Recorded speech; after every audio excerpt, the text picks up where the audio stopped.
બોલો સાતા કાંકરેજના ધારાસભ્ય અમરતજી ઠાકોર દ્વારા ડીસા તાલુકાના ગંધરા ગામમાં એક ડામર રોડનું ખાતમુહૂર્ત કરવામાં આવ્યું, જેમાં કોંગ્રેસના અન્ય આગેવાનોની સાથે મળીને ધારાસભ્ય અમરતજી ઠાકોરે આ રોડનું ખાતમુહૂર્ત કર્યું.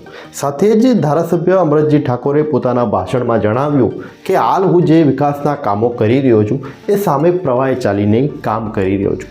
એનો મતલબ કે તેઓ ભારતીય જનતા પાર્ટીની વાત કરે છે. ભારતીય જનતા પાર્ટીની આ સરકાર છે એટલે સામેના પ્રવાહમાં ચાલીને કામ કરવું થોડું મુશ્કેલ બની રહ્યું છે.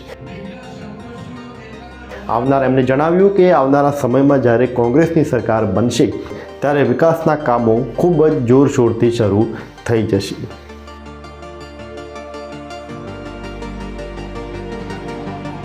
ખાતમુહૂર્તનું 4 દિવસ પહેલા નક્કી કરવામાં આવ્યું હતું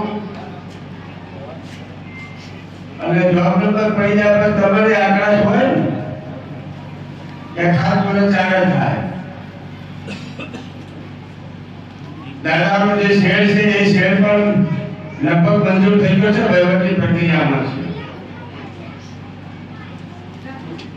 મેં બંને રોડ લખ્યા હતા, કંજાથી સાતામાના મંદિર સુધી અને કંજાથી જાવડિયાના નેડિયા સુધી. પણ આપ સૌ જાણો છો હામા પ્રવાહે કરવાનું છે અને બધા ભરી તરું તો શું પણ જ્યાં વહેલા મોડું થોડું થાય એક ડોક્ટર રહેલો આજે એક ડોક્ટર છેડે આપે પણ હું બોલ્યો છું એ પૂરું કરીશ, એમાં કોઈ બીજા સુધાર કરતા નથી. તમારે એમ લાગતું છે સાહેબ કેમ આવું કરે છે, પણ હું વિધાનસભામાં જે રીતે વારંવાર રજૂઆતો કરી અને કામો લાવશે એ મારું બંધ જાણ છે. પણ તમારા બધાના આશીર્વાદ અને હનુમાન દાદાના આશીર્વાદથી થોડું વહેલું મોડું થાય છે પણ કામ મારું પૂરું થાય છે. તમે ક્યારે એવું કોઈ ના રાખતા કે સાહેબ આ બાજુ ક્યારો હાથ મેલે છે, આ બાજુ કસે હાથ મેલે છે. મારા બે હાથ કંજાની હજારે આલમમાં છે.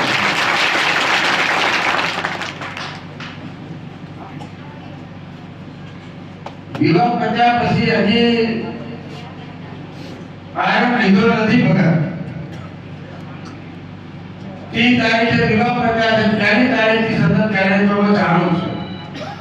પણ મારી દીકરીના લગ્નમાં સમગ્ર કાંકરેજ વિધાનસભાની સર્વરાય સમાજ મારી દીકરીને આશીર્વાદ આપવા આવી અને મારો અવસર રૂડો કર્યો બદલ સૌનો આભાર માનું છું. બધાને આજે કહી ન કરતા,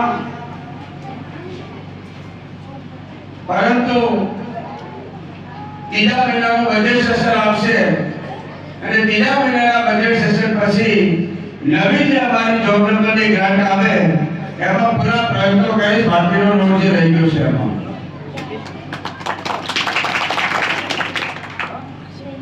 તમે કોઈ સારું કામ કર્યું હોય માતાના બહાર ભરોસો, કોઈ ભૂલાએ બાધા નહીં હોય રસીદી એમ હું કાંકરેજ વિધાનસભાની જનતા માટે દર્શનજી મંગળવાર ભરું છું મુખ્યમંત્રીની ઓફિસમાં. આ ઘણીવાર સરપંચને ભેગા થાય છે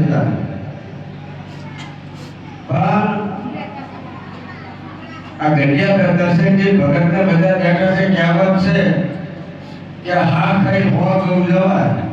હવે તમે જો મને હા ખાવા આવશો તો સરપંચ નક્કી હો ગૌ નાશે.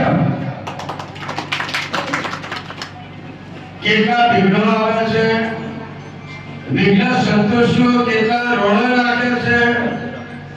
તમારા બે જોબ નંબર પડી ગયેલા કોણે રદ કરાયો છે? સીતા માતાથી સાતા માતાના મંદિર સુધીનો જોબ નંબર કોણે રદ કરવા માટેની ભૂમિકા ભજવી છે? ગામમાંથી કોઈ નથી હો ને ક્યાં સાહેબ તો બાબુ બોલે કંજરા ગામમાંથી કોઈ નથી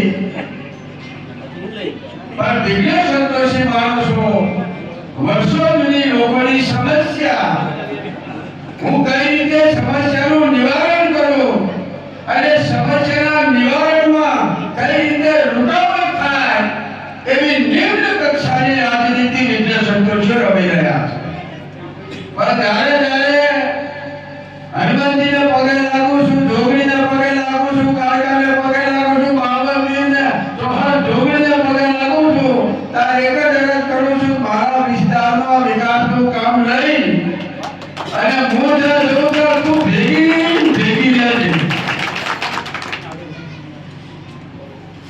70 વર્ષનું મારા ભાગમાં આવ્યું છે પૈસા એટલે હવે વહેલો બળો ન્યાય મળશે અને આપ સૌ જાણો છો કે ધારાસભ્ય બન્યા પછી લગભગ અમદાવાદમાં કોઈ સામાજિક કામે રોકાયો હોય તો તમારા પ્રસંગોનો ઉપસ્થિત રહી શક્યો નથી અહીં હાજર રહો તો અવશ્ય તમારા સારા ભલા પ્રસંગોમાં હાજર રહું છું પરંતુ પાછળ એવું અક્ષરની ગામ છે ડેરી છે એટલે ભગતને વાંચ્યું કરે છે જો એટલે દરેક સમાજે નાનો મોટો ટેકો કર્યો છે દરેક સમાજ મારા કઈ આશા અપેક્ષા પણ રાખે પણ હનુમાન દાદાના ચરણોમાં નમન કરી વંદન કરી દાદાને એટલી જ અરજ કરું છું કે હે શંકર બોધન હનુમાન મારું કજરા ગામની 18 આનંદ એક કાગળ બંધાઈને એક રહોડા જમે એક રગડીમાં ચા પીવે એક કળશિયા પાણી પીવે એવી એકતા મારા કજરા ગામની 18 આનંદ ઉપર વરસાવે એવા આશીર્વાદ રાખજો એટલું કે મારી વાણીને વિરામ આપું છું અસ્તુ ભારત માતા કી જય.